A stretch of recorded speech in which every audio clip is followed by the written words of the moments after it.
que de connaître Christ. Je me le répète souvent et je me dis, mais Seigneur, comment serait ma vie si je t'avais pas rencontré un jour?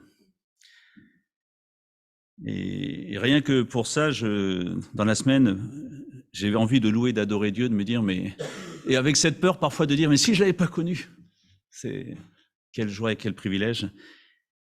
Et derrière ce privilège, il y a celui aussi que Dieu ait souhaité qui est l'Église.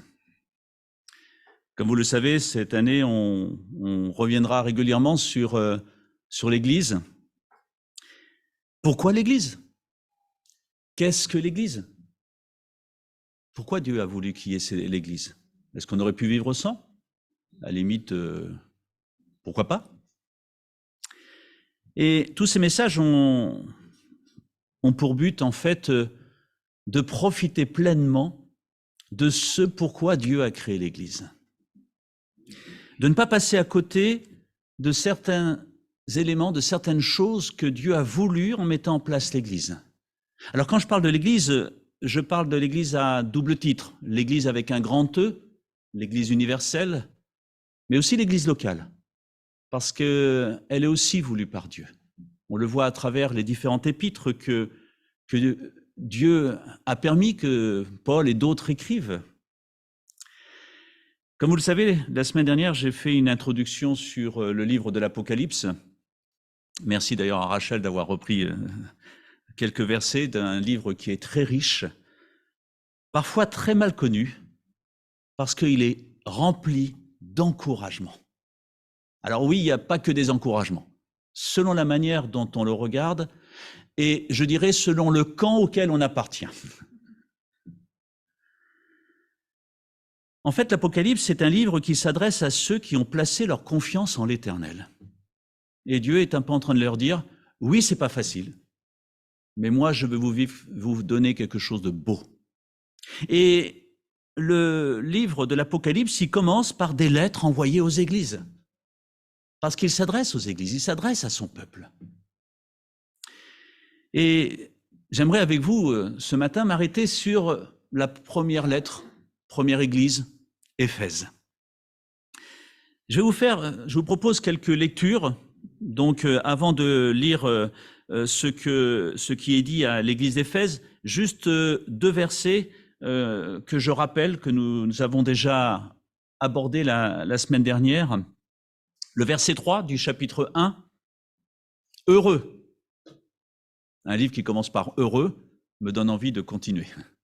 « Heureux celui qui lit et ceux qui écoutent les paroles de la prophétie et gardent ce qui s'y trouve écrit, car le temps est proche. » Intéressant de voir cette évolution, de voir qu'il y a plusieurs étapes pour recevoir la parole de Dieu et la mettre en pratique. D'écouter,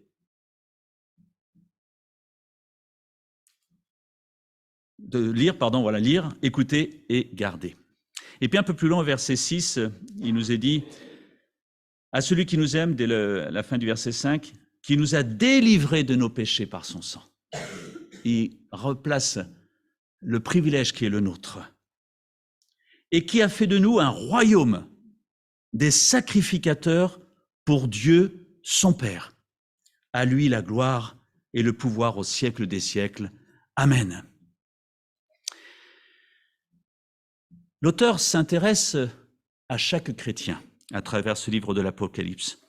Et il répète à chaque église que celui qui a des oreilles écoute. Alors on le dit souvent, celui qui veut entendre pourra recevoir quelque chose. C'est un peu ce sens qui est donné. Ça veut dire que ce matin, moi le premier, si j'ai envie d'entendre ce que le Seigneur a à me dire, je vais entendre ce que le Seigneur a à me dire. Mais si je suis ailleurs ou si je ne suis pas venu pour entendre, alors je risque de passer à côté d'un message que Dieu a envie de me donner. Et puis, derrière cela, sommes-nous conscients de notre responsabilité en tant que serviteurs, de nous occuper premièrement des intérêts de Dieu avant nos propres intérêts. Et cela va revenir constamment dans le Nouveau Testament, mais aussi dans l'Ancien Testament. si Dieu est à la première place, si Christ est au centre de ma vie, ça veut dire qu'il est la ligne rouge que je veux suivre. Cette ligne que je veux suivre pour être au service de mon Dieu, de mon roi, puisqu'on a parlé de royaume. Le livre de l'Apocalypse, il est encourageant pour nous. Pourquoi? Parce que tout simplement, il parle du triomphe de Dieu sur les puissances du mal. Il ne dit pas que les puissances du mal n'existent pas. Elles sont là. Elles sont fortes. Elles sont réelles. Mais il commence, et nous l'avons lu, par le triomphe de Dieu. J'ai remporté la victoire. C'est pour ça que cette croix, elle est importante. Parce qu'elle est le signe de la victoire de Christ sur le diable. L'Église existe puisqu'elle est voulue de Dieu et qu'il en est le chef. Elle existe aussi pour vaincre, être victorieuse. Ça veut dire que même à travers les difficultés qu'une Église peut rencontrer, que nous, on peut rencontrer à titre individuel, Dieu souhaite nous donner sa victoire. Voilà le but, un des buts de l'Église. Le temps est proche, nous l'avons déjà vu les dernières fois. C'est aussi cette idée de ne pas remettre à plus tard quand la demande vient de Dieu. Seigneur, je t'ai entendu, je vais maintenant y réfléchir. Un petit peu comme si j'étais un filtre dont Dieu aurait besoin parce que Dieu aurait pu se tromper. Non, si Dieu me dit, Pascal, j'aimerais que tu fasses ceci, je ne peux pas remettre en question parce que c'est Dieu qui parle. Je me vois mal lui dire, Dieu, là je pense que tu n'as pas réfléchi assez longtemps pour me proposer de faire ceci. Alors moi qui suis ton serviteur, je vais réfléchir à ta proposition et je pense que je vais l'aménager. Alors bien sûr, on ne répond jamais comme ça à Dieu. Mais parfois, dans notre manière de faire, on n'en est pas loin, malheureusement. C'est un livre qui est rempli de bénédictions.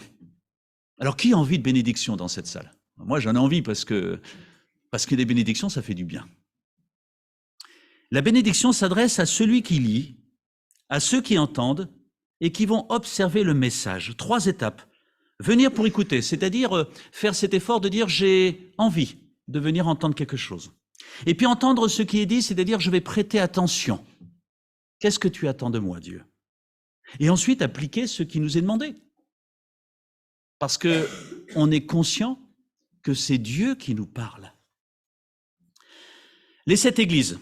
On voit au verset 4, dans le chapitre 1, que Jean s'adresse aux 7 églises qui sont en Asie. On peut, à travers ce chiffre 7, symbolique, mais aussi réel, voir l'Église dans sa totalité. Un lot d'encouragement, de mise en garde aussi, où Jésus se présente à chaque fois d'une manière différente et appropriée par rapport à l'Église, identifiant les forces et les faiblesses de chacune. Et en conclusion, à chaque lettre, une promesse est donnée au vainqueur. Dieu donne. Et c'est ça la grâce.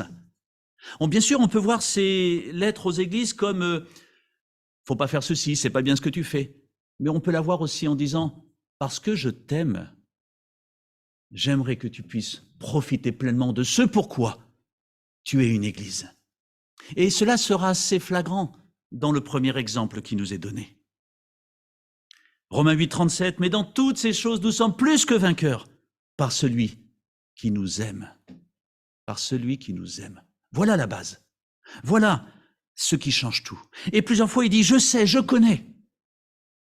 Et moi, ça me rassure de savoir que Dieu connaît beaucoup mieux qu'on ne l'imagine l'église dans laquelle nous sommes. Et puis, il est dit aussi qu'il marche au milieu des églises qui lui restent fidèles. Il n'est pas indifférent. Il n'envoie pas un petit email une fois par semaine en disant « Au fait, comment vous allez? Est-ce qu'il y a des choses particulières à savoir ?» Non, il est là, il est présent. Il suit. Et il est là ce matin avec nous. Merci pour cette grâce que tu nous fais, Seigneur. Ce privilège. Dieu s'intéresse à son Église. Et il est conscient de nos difficultés. Il sait que l'Église protestante évangélique d'Annemasse, elle n'est pas encore parfaite. Oh, on n'est pas loin, hein. Mais elle n'est pas encore parfaite. Il sait qu'il y a encore des petites choses où on peut s'améliorer. Mais c'est formidable, parce que quand on sait qu'on peut s'améliorer, ça veut dire que je peux continuer à aller de l'avant. Le but de Dieu pour l'Église est d'être un peuple qui porte son nom. Ça, c'est important. Un peuple qui porte son nom. Le nom glorieux de Jésus-Christ. Wow. Et il souhaite que son Église paraisse un jour sans tache devant lui. Et il veut lui donner les moyens d'y arriver. C'est-à-dire qu'il ne nous dit pas simplement « ce serait bien que vous deveniez ceci ». Il dit « devenez cela et moi je vais vous accompagner, je vais vous aider pour cela ». Et comme gage de son engagement avec nous, il nous donne un chandelier. C'est ce qui est dit dans ce que nous avons vu la semaine dernière. La possibilité d'être éclairé et d'éclairer les autres. Cette lumière dont on a chanté aussi, le privilège de la lumière qui éclaire. Le message de l'Apocalypse, on pourrait le résumer ainsi, entre dans la profondeur de la révélation divine. Entre dans la profondeur de la révélation divine. Réalise ce que Dieu te propose et ce qu'il a envie que tu vives. Un jour, il y aura la fin. Et à ce moment-là, il viendra enlever son Église. Et en attendant, il nous donne un message d'espérance. Un jour, je viendrai. Mais tant que vous êtes sur terre, vous pouvez aussi profiter pleinement de ma présence. On l'avait vu, il part des chandeliers des anges. Alors, je ne vais pas m'arrêter longuement sur les anges. Il y a beaucoup de petits points d'interrogation, mais on peut le résumer ainsi. Les anges sont les récepteurs pour l'information donnée à l'Église. Ceux qui écoutent. Ce côté, je dirais, relation divine que nous avons avec Dieu. Ce n'est pas avec un intermédiaire, c'est directement avec Dieu que nous avons cette possibilité d'entendre ce qu'il a à nous dire. C'est la parole de Dieu, ce livre qui est devant nous. Les chandeliers sont les églises dans ce qui les caractérise. Elles symbolisent, elles révèlent la présence de Dieu, lui la lumière. Se laisser éclairer par celui qui est la lumière et révéler cette lumière au monde entier. Dieu s'occupe, lui, d'alimenter ce chandelier. Mais nous avons la responsabilité, bien sûr, de se laisser alimenter, c'est évident, mais aussi de refléter cette lumière sur les autres. Mais tout vient de Dieu. Nous n'avons pas à nous inquiéter de savoir comment je vais éclairer. Simplement en mettant le miroir, vous savez. Alors, il y en a qui font ça pendant les cours, mais pour s'amuser. Mais quand il y a le soleil qui est là, vous savez, alors vous avec une montre, vous avec un miroir, puis on éclaire, et puis on arrive à le projeter vers qui on veut. Mais ne serions-nous pas une sorte de pouvoir réverber, ça se dit réverbériser, ouais. Enfin réverber, on va rester sur réverber. Refléter, merci Michael. Ne serions-nous pas là pour refléter cette lumière que Dieu nous envoie et un moment aussi pour éclairer, au point où les autres ont l'impression que nous sommes nous-mêmes lumière, mais nous sommes le reflet de cette lumière divine. Éphèse. Lisons Éphèse, chapitre 2, versets 1 à 7. Écrit à l'ange de l'église d'Éphèse. Voici ce que dit celui qui tient les 7 étoiles dans sa main droite, celui qui marche au milieu des 7 chandeliers d'or. Je connais tes œuvres, ton travail et ta persévérance. Je le sais, tu ne peux supporter les méchants. Tu as éprouvé ceux qui se disent apôtres et ne le sont pas, et tu les as trouvés menteurs. Tu as de la persévérance, tu as souffert à cause de mon nom, et tu ne t'es pas lassé. Jusqu'ici, c'est beau. Mais j'ai contre toi que tu as abandonné ton premier amour. Souviens-toi donc d'où tu es tombé. Repens-toi et pratique tes premières œuvres. Sinon, je viendrai à toi et j'écarterai ton chandelier de sa place, à moins que tu ne te repentes. Cependant, tu as ceci pour toi, c'est que tu as de la haine pour les œuvres des Nicolaïtes, pour lesquelles moi aussi j'ai de la haine.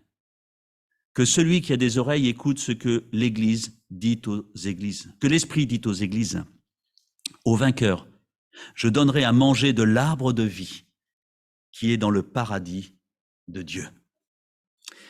Éphèse, c'est une église qui, sur le papier, a une carte de visite assez impressionnante. Elle a été établie par Paul, Timothée y a travaillé, et il semble que Jean y habitait. Patmos n'est pas très loin d'Éphèse. Vous imaginez, quand vous présentez l'église comme ça, vous dites « Waouh, il y a du beau monde !» Et puis, à chaque fois, il construit un peu ses lettres aux églises de la même manière, avec l'auteur. Qui est cet auteur? Qui est ce Jésus-Christ? Des éloges, des reproches, un appel à la repentance, quelques menaces, des promesses. Des menaces pas dans le mauvais sens du terme, mais dans le sens de dire, mais si tu ne changes pas, tu vas dans le mur. Et puis surtout, ça finit toujours avec une promesse.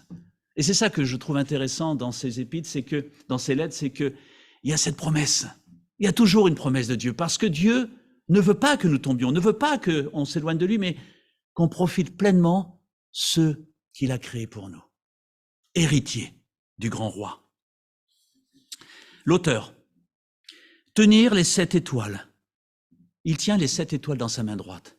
Ça veut dire que Dieu, Christ, soutient la vie spirituelle de l'Église. Je veux vous porter, je veux vous aider. On peut s'appuyer sur lui, parce qu'il est là, il est présent. D'où l'importance de la prière, de se présenter devant Dieu, de se mettre sous son autorité, parce qu'il est là pour soutenir. Et il est là pour soutenir parce qu'il sait que par nous-mêmes, nous n'en sommes pas capables. Mais il veut nous aider. Comme vous savez, des parents qui tiennent le petit enfant qui va faire ses premiers pas et qui le soutiennent dans tous les domaines de la vie, jusqu'à ce qu'il grandisse, qu'il devienne autonome. Mais cette puissance qu'il soutient doit aussi faire justice, peut aussi faire justice. Et c'est là aussi qu'il reprend, parce qu'il veut le meilleur pour nous. Et quand on risque de passer à côté de tant de bienfaits que Dieu en réserve pour nous, il nous dit attention, tu t'éloignes, du coup tu vas t'inquiéter, du coup tu ne te sens plus en paix. Et pourtant moi je veux te donner ma paix. Notre Seigneur ne veut pas que l'Église perde ce qu'elle doit être. Et il est attentif. Il veut nous donner. C'est un Dieu de grâce. Et puis ça veut dire aussi que Dieu il a un plan pour chacune de ces églises. Il a un plan pour l'Église dont nous faisons partie. Et ce plan ne peut être que bon, parfait. Alors il commence avec les éloges pour Éphèse. Je connais. Comme j'ai dit tout à l'heure, je trouve important que Dieu connaît très bien son Église. Il connaît tout de nous, même ceux que nous n'aimerions pas qu'il connaisse. Mais là, c'est pas grave parce qu'il veut nous aider, aussi même dans ces domaines, surtout dans ces domaines. Je connais tes œuvres, ton travail, ta persévérance. Conduite et effort pour neutraliser les faux docteurs. Tu fais attention à ce qui est dit. L'enseignement, la discipline, d'un point de vue spirituel, est présente. La persévérance, patience pour endurer la persécution. Elles sont belles, ces éloges. Beaucoup d'églises seraient contents que Dieu dise seul ça de l'église, de l'engagement. En plus, une église, on le voit avec plein d'œuvres qui fonctionnent. C'est une église qui tourne. Sur le papier, sur leur site internet, il doit y avoir une liste impressionnante d'activités, avec des personnes engagées derrière chacune de ces responsabilités. Et attention, parce que nous pourrions avoir envie d'être comme Éphèse, d'avoir de belles activités, d'avoir un site qui marche super bien, qui montre en fait l'état dans l'Église dans laquelle nous pensons être bien. Le problème, c'est qu'il y a une suite. Il y a des reproches. Tu as ce que j'ai contre toi. Malgré tout cela, tout ça qui est bien, c'est que tu as perdu ton premier amour. L'abandon du premier amour. C'est assez surprenant, après l'éloge qui vient d'être faite, de voir ce reproche qui est donné. Alors, premier amour. Je ne crois pas que ce soit simplement ou uniquement d'un point de vue historique, mais en tant que qualité. Ce caractère d'amour que Christ introduit parmi les siens. Et toutes les épîtres du Nouveau Testament abordent la question de l'amour du prochain. Vous savez, tous c'est les uns les autres. Et il y a toute une liste incroyable. En fait, Dieu est en train de dire, ce qui est important, c'est ce que tu fais pour l'autre. Comme moi, c'est ce que je fais pour toi. Vous connaissez tous ce commandement nouveau, aimez-vous les uns les autres. Et d'ailleurs, dans d'autres textes, il est même précisé, à ceux-ci tous connaîtront que vous êtes mes disciples, si vous avez de l'amour les uns pour les autres. Mettre Dieu en priorité, et j'aurais envie de dire, et ton prochain tout de suite derrière, avant toi-même. Le plan de Dieu, il est bâti sur l'amour. Sa victoire sur la croix est bâtie sur l'amour. Tout est bâti sur l'amour de la part de Dieu. Et si nous sommes là ce matin, c'est que nous devrions prendre conscience de l'amour qu'il a eu pour nous, il y a 2000 ans, en mourant sur la croix. Et quand nous prendrons le repas tout à l'heure, nous nous rappellerons que nous lui devons tout. Sinon, aucun de nous ne pourrait être là pour entendre parler de Dieu. Rien dans l'Église ne peut remplacer ou supplanter ce premier amour. Pas même ce beau regard extérieur que cette Église semble donner d'elle-même. Dieu n'est pas en train de dire que tout ce qu'ils font est mal. Bien au contraire. Il dit, c'est bien tout ça. Mais ce n'est pas ma priorité. Vous connaissez 1 Corinthiens 13. Vous pouvez faire tout ce que vous voulez, mais s'il n'y a pas l'amour, s'il n'y a pas l'intérêt vers l'autre, alors ça ne vaut pas grand-chose. Ça veut dire que dans tout ce que je fais, dans tout ce que je décide, dans tout ce que je dis, et quand je suis responsable, quand j'ai des responsabilités, c'est encore plus flagrant l'attente que Dieu a. Est-ce que cela génère de l'amour pour les autres, pour moi? Est-ce que c'est ton but premier quand tu fais quelque chose? Vous savez, quand on se convertit, et c'est pour ça qu'il y a quand même une partie un peu d'un point de vue chronologique dans cet amour, dans ce premier amour, on est tout feu, tout flamme. On a envie de tout faire pour Dieu. Dieu, tu peux compter sur moi. Le danger, c'est que parfois ce zèle se refroidit un petit peu. C'est aussi le problème parfois dans un couple. Au début, c'est tout beau, tout est merveilleux. Mais si on n'entretient pas cet amour, si on ne vise pas à servir l'autre, à aimer l'autre, à entourer l'autre, à ce moment-là, tout se refroidit et le danger, c'est que ça devienne de la cohabitation jusqu'au moment où ça peut devenir de la séparation. Et avec Dieu, c'est parfois possible, et même pour une église, d'en oublier que nous ne cohabitons pas. Nous vivons avec lui. Il nous aime et il attend que nous nous aimions les uns les autres. Ce premier amour qui est la base pour tout ce qui se vit dans une église. Ces jointures divines qui font que nous sommes un. Oui, nous sommes tous imparfaits. Oui, nous avons constamment besoin de revenir auprès de Dieu et de dire « Seigneur, pardon, je n'ai pas été juste là dans ce que j'ai fait. » Et c'est pour ça qu'il y a ensuite du reproche cet appel à la repentance. C'est le seul moyen de revenir. Nous pouvons tourner la chose dans tous les sens. Si nous ne revenons pas au pied de la croix pour demander pardon, il n'y a pas de retour possible. Mais ce qui est merveilleux, c'est que la porte est ouverte. Et chaque fois que nous nous présenterons devant Dieu, il nous accorde son pardon. Il nous accorde son pardon. C'est d'ailleurs toute la réalité de la conversion. La repentance, un retour en arrière, une nouvelle naissance, on recommence à zéro parce que Christ efface. Il efface. C'est un fonctionnement radicalement différent que Dieu attend de nous. Plus tourné vers moi, plus moi, mais l'autre. Et au point où nous trouvons de la joie à nous tourner vers Dieu et vers les autres. C'est le désir de Dieu. Nous pouvons parcourir toute la Bible entière, elle est toujours tournée vers cette notion d'un retour à Dieu. Le peuple d'Israël, qui, chaque fois qu'il revient à Dieu, Dieu lui donne des bénédictions, mais ça ne tient pas. Et Dieu les rappelle, et ils doivent se repentir. Aujourd'hui, nous sommes des privilégiés parce qu'il a payé le prix sur la croix. Et chaque fois que nous revenons à lui, il nous prend dans ses bras. Nous pouvons être des fils prodigues 2 fois, 3 fois, 10 fois, 70 fois, 7 fois. Dieu nous pardonne. Mais le problème, c'est que chaque fois que nous les éloignons un peu, nous passons à côté de ce que Dieu a en réserve pour nous. C'est ça qui est dommage. Ce qui est positif dans cet appel, c'est que la porte est ouverte. Il est possible de revenir quoi que nous ayons fait. Mais pour cela, il me faut prendre du temps avec lui. Alors, il y a cette menace. C'est Jésus qui dit qu'il viendra directement pour exercer son jugement.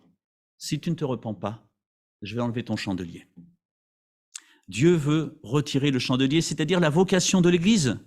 C'est-à-dire que Dieu ne considère plus cette Église comme lui étant utile ou comme pouvant profiter pleinement de toutes les grâces que Dieu a en réserve pour elle. Elle cesse de remplir l'usage qui lui a été assigné. Dans ce cas-là, elle n'a plus besoin de ce chandelier. Parce qu'en fait, elle se suffit elle-même. Elle est devenue un club, le club d'Éphèse, avec de belles activités.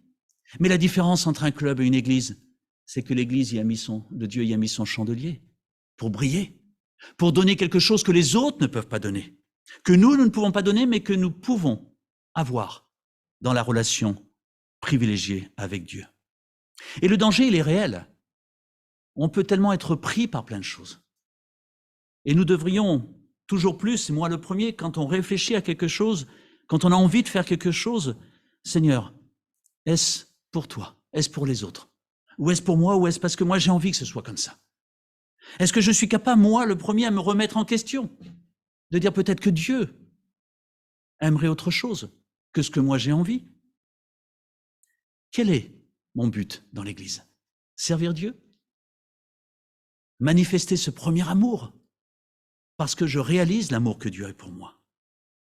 Alors, il est dit au vainqueur, à celui qui vaincra, et on arrive à la promesse, parce que l'Église est un ensemble de membres vivants pour notre Seigneur, et Dieu veut le meilleur pour nous, pour notre Église, que celui qui a des oreilles. C'est-à-dire qu'il est en train de dire, comme vous avez des oreilles, comme vous êtes en train d'entendre ce que je suis en train de vous dire, c'est pas perdu. Je peux vous donner encore plus. Je peux vous changer. Mais faut-il encore ressentir le besoin d'entendre? Être prêt à se remettre en question? C'est-à-dire, Seigneur, j'ai encore besoin d'apprendre de toi. Et je désire aller plus loin et je désire apprendre avec toi. C'est aussi cette attitude que nous devons avoir quand nous nous présentons devant Dieu. Vainqueur, à celui qui vaincra. Il y a derrière cette phrase un combat personnel dans la prière. Parce que nous sommes tentés de regarder à tant de choses et de ne plus être tournés vers ce Dieu. La relation avec Dieu, elle est primordiale. Parce que sans la prière, il n'y a pas de victoire. Devenir un chrétien fidèle, un membre victorieux de l'Église. Je crois en celui qui a remporté la victoire sur la croix. Et cette promesse, c'est que si nous revenons à lui, nous pourrons manger de l'arbre de vie. C'est-à-dire, nous allons retrouver ce qui avait été perdu. Ce qui avait été perdu. Nous allons le retrouver. Partager la plénitude de la vie éternelle dans le paradis de Dieu, lieu où toute action ont Christ pour centre, où la joie, elle est continuelle, la paix est présente, plus de soucis, parce qu'en présence réelle de Dieu. Mais si nous réalisions déjà que nous pouvons vivre cette relation et cette présence de Dieu dès ici-bas sur terre, je suis persuadé que beaucoup de craintes, de soucis, d'inquiétudes disparaîtraient. Cette paix que Dieu nous donne. Pour terminer, en conclusion, je répéterai ce que je dis constamment, quel privilège que de faire partie de l'Église de Dieu. Parce que c'est une Église dont il sait s'occuper, il sait reprendre pour nous donner encore plus, il sait nous aider parce qu'il sait que nous sommes faibles, il sait aussi nous conseiller pour sa gloire et pour l'éternité. La porte est ouverte et nous sommes dans une Église où Dieu a placé son chandelier. Alors puisons ce qui est nécessaire pour être utile à son service, en développant cette lumière de son amour. Il suffit d'être orienté du bon côté. Il ne faut pas essayer par nous-mêmes de faire sortir une certaine lumière, mais simplement d'être orienté vers Christ. Et à ce moment-là, la lumière, elle va se refléter. Et puis, cela va permettre d'éclairer tous ceux qui s'en approchent. Tout ça, c'est l'œuvre de Dieu. On pourrait dire, mais ça me semble difficile. Non, parce que si nous sommes reliés pour être alimentés par son esprit, le chandelier, l'huile, cette huile sainte, elle va éclairer nos vies. C'est là qu'on va voir tout le privilège de l'action du Saint-Esprit dans notre vie. Et Jésus qui dit en partant, je ne vous laisserai pas orphelin, je vous envoie mon esprit. Et il sera avec vous. Et on va le voir en étudiant le livre des Actes, le privilège de la Nouvelle Alliance de vivre avec cet esprit en nous. Dieu aime son Église au point de s'y promener, d'y vivre, et à laquelle il tient. Ce qui est important, c'est le contact vital avec Dieu, et non l'aspect extérieur. Le Seigneur avait remarqué ce que faisait l'Église, mais il manquait l'essentiel. Et il veut simplement lui rappeler, prends cet essentiel, reviens à cela, et tu vas voir ce que tu vas pouvoir vivre. Que celui qui a des oreilles, que ceux qui s'attendent à ce que le Seigneur ait quelque chose à dire, un peu comme à Pierre, m'aimes-tu? Alors paie mes brebis. Regarde aux autres, intéresse-toi aux autres, aime-les, encourage-les, simplement, comme moi je t'aime. Et je veux t'aider pour cela. Quel privilège de connaître celui qui a changé nos vies et qui peut changer notre manière de voir les choses, parce que c'est un Dieu d'amour qui aime son Église. Je vais terminer par la prière. Seigneur, je te remercie pour les paroles de ton livre, de ce livre que tu nous as laissé, qui nous rappelle simplement que ton amour pour nous est une réalité et que cet amour ne changera jamais. Et qu'en toute occasion, tu souhaites vivre le meilleur, que nous vivions le meilleur, Seigneur, avec toi. Seigneur, tu as voulu l'Église pour que nous apprenions ensemble à vivre en toi, à vivre en nous tournant les uns vers les autres. Seigneur, que ton esprit nous conduise et que cette Église dont tu as voulu que nous faisions partie, nous la rendions belle en nous tournant vers toi, toi la lumière, et que notre chandelier puisse briller toujours plus pour nous-mêmes et pour les autres. Seigneur, tu nous as donné ton esprit, et c'est pour ça que nous pouvons y croire. Alors aide-nous, Seigneur, et encourage-nous, s'il te plaît, Seigneur, à vivre l'Église telle que toi tu veux que nous la vivions, Seigneur. Et merci pour toutes tes grâces. Amen.